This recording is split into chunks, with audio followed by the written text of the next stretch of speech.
The level that left RobTop confused. Let's see. Difficulty ratings inside of Geometry Dash are just one of those things. Yo, that was a cool transition. The way it zoomed in. Yeah, hold up. Sometimes people just can't come to an agreement. Have it be RobTop's levels or online levels, it still stands. Although, as opposed to players disagreeing with each other, today we're going to be taking a look at a level that made the creator of the game himself, RobTop, disagree with his own rating. In today's... What? Wait, which one did he change the rating of? Also, this editing is so good. Shout out to Colors Gaming, bro. Go subscribe to him. All right, let's go. Episode, we're going to be taking a look at Electroman Adventures, originally... Oh, Electroman Adventures. I thought this video was about blast processing, to be honest with you. I was wrong. As a harder level in update 1.6, just to be upgraded to an insane difficulty one update later. When it comes to the intro of Electroman... Right away, what do y'all think? Should Electroman Adventures be harder or insane? Type in chat, type in chat. Electroman Adventures, it keeps it pretty simple. We gotta remember, we're all the way back in 2014 with this update, and destructible blocks were one of the selling points. Makes sense.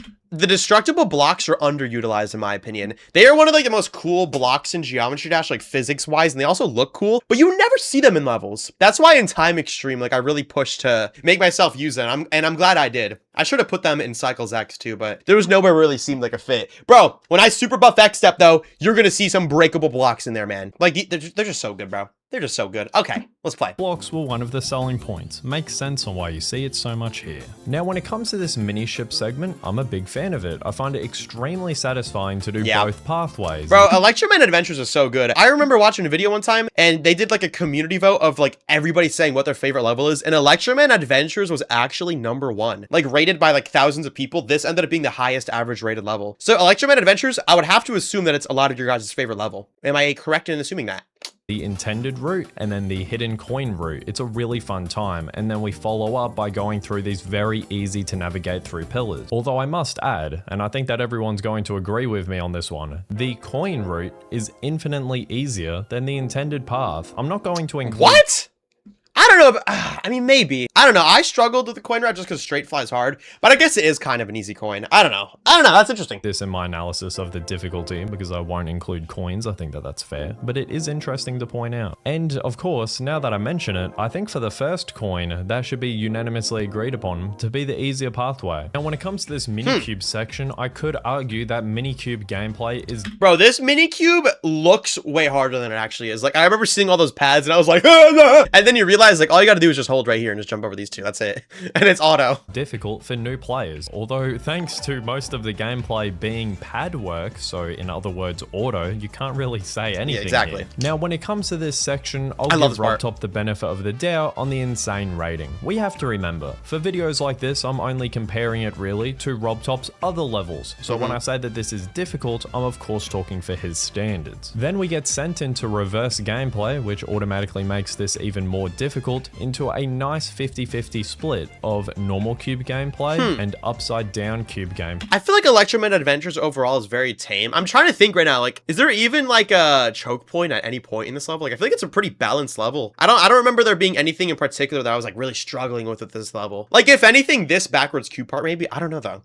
Not really. Play courtesy of this blue orb right here. Difficulty wise, I mean the duration's close to nothing, but then this could throw new players off with the reverse gameplay. So I'll hear them out on just this one. We have to factor in everyone here. As we get unreversed, we get put into normal sized UFO gameplay, where once again, I'm actually giving Electroman Adventures the benefit of the doubt here. UFO timings like this. Nah, this part is kind of hard, because if you mess up one click, out. This, especially when I was first learning Geometry Dash, were not my favorite thing in the world. Could just be me, but I did want to factor that in. Now, when it comes to segments like this in RobTop levels, I'm easily giving this an insane. Let's acknowledge the fact that you cannot hold or let go throughout any point. No, this ship deserves the insane rating, I would say. I still don't know though. Again, type harder or insane.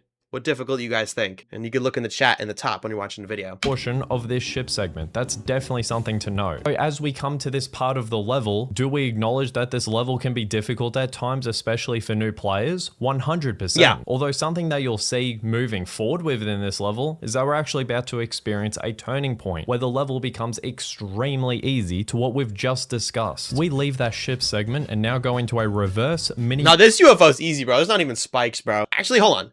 Am I tripping? I'm pretty sure it's currently insane. So I think what he was saying was it got changed from harder to insane at a certain point, right? Because yeah, Electroman Adventures is currently insane. Yeah, honestly, this is kind of easy for an insane, but I don't know. It's kind of like a similar difficulty theory of everything, I feel like. But then that brings the question though. Electrodynamics is like way harder than Electroman Adventures, but they're both insane. I don't know.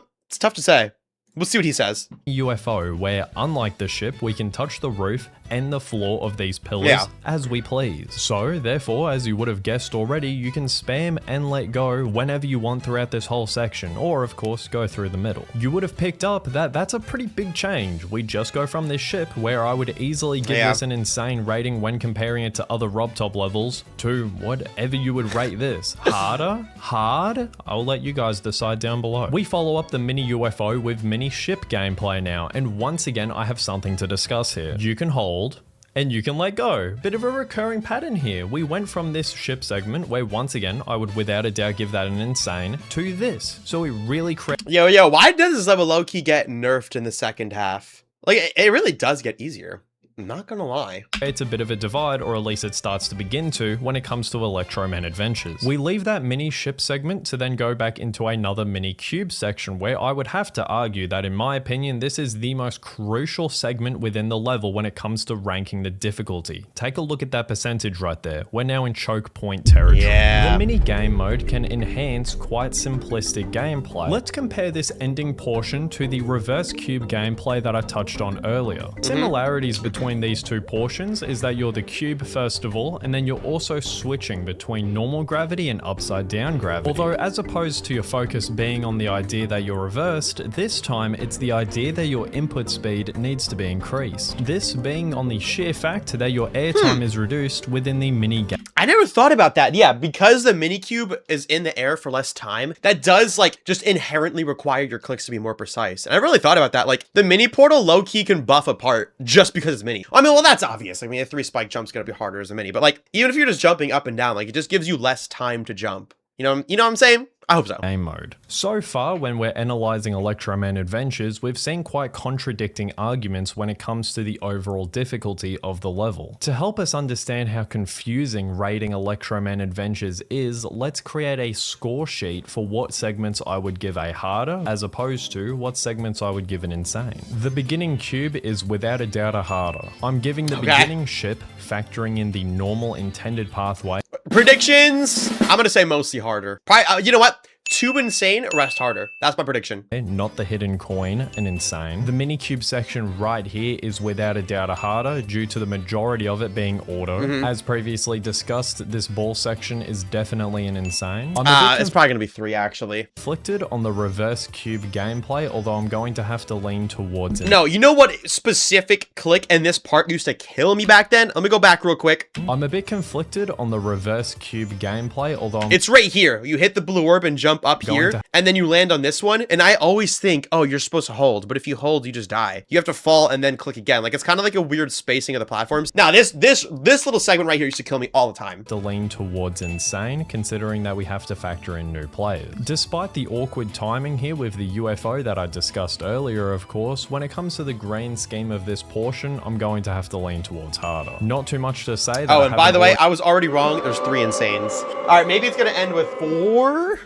Maybe? I don't know, we'll see. We mentioned here, this ship segment is an insane. This reverse mini UFO is without a doubt a harder, and I would go to say that it could be the easiest portion of the entire level. Yeah, I would say this mini ship segment, without questions, is a harder. And then of course, we just spoke about this segment, it's an insane. Therefore, if you've been counting right, we find ourselves with a 50-50. Dang, it's a tie, according to him anyways. Dang, this is tough actually. Like, I feel like if I had to pick a difficulty, it would not be a 6-star, but also not an 8-star. I would go for 7 stars, but of course RobTop levels aren't rated the same way as user levels, so. Split when it comes to harder and insane segments for Electroman Adventures. Although lucky enough for us, the level's not over yet, so hopefully the end of the level can help us come to a very obvious conclusion. We keep up with the pattern of being mini, this time with mini ball gameplay. No, this part's weird because the coin route is low-key easier than the regular route, because there's like 1 less click and it's the same difficulty. It's given us a helping hand here with with these pulsating circles, where if you click in their near vicinity, then you'll simply just progress through the level. Very helpful. The level then splits off into two pathways, a technique of level design that we saw early in the level, although this time both pathways are the exact same difficulty. Ironically enough, we discussed that the 2 coins that we've already come across were very easy. I would have to argue that the third one here is the easier path of the 2, ever so slightly. Wait, bro, all 3 coins in this level are easier than the regular route. RobTop coins, the coins are supposed to be harder. I just know GD Colon was mad about these. Because you don't have to adjust your eyes. When it comes to the actual difficulty of this segment, I just don't see it. This has to be harder, right? Surely people agree with me on this? I'm not quite sure what is difficult about this section at all. The click patterns are very easy to learn, and once again, I'm dead serious, you're guided by these pulsating circles. They do help, they are a thing. And now that we're up to the final segment of the level, we have it at 6 versus 5. So will the conclusion of the level result in a tie, or are we actually about to come to an evident conclusion? All we have to do is jump, fall into this upside down portal with some gravity orbs that you can end up buffering, so that's super easy, transitioning into some gameplay that you would second guess for Jumper. So there we have it, 7 versus 5, the majority rule. Electroman Adventures. RobTop's gonna have to switch up the difficulty of this level. At least how I see best fit, is a harder level, although my conclusion is not the end or be all. Let me know what you think down below. Okay, W video by Colors Gaming. I'm gonna go out and say that I think Electroman Adventures, like when I play this level, bro, I'm not even gonna lie, it is kind of easy. Like, I feel like I don't even have any memories of playing this level originally, because I think it was just easy and I just kind of beat it fast. Like, whereas Electrodynamics, another insane level, that one I was like struggling with making posts on my profile about, but like Electroman Adventures is easy, bro. I feel like I might have even beaten this before Theory of Everything, just so I could get the rocket ship, because I think you get like a special icon for this level. So yeah, my conclusion, Electroman Adventures should indeed be a harder level rather than an insane. Thank you for watching. Goodbye.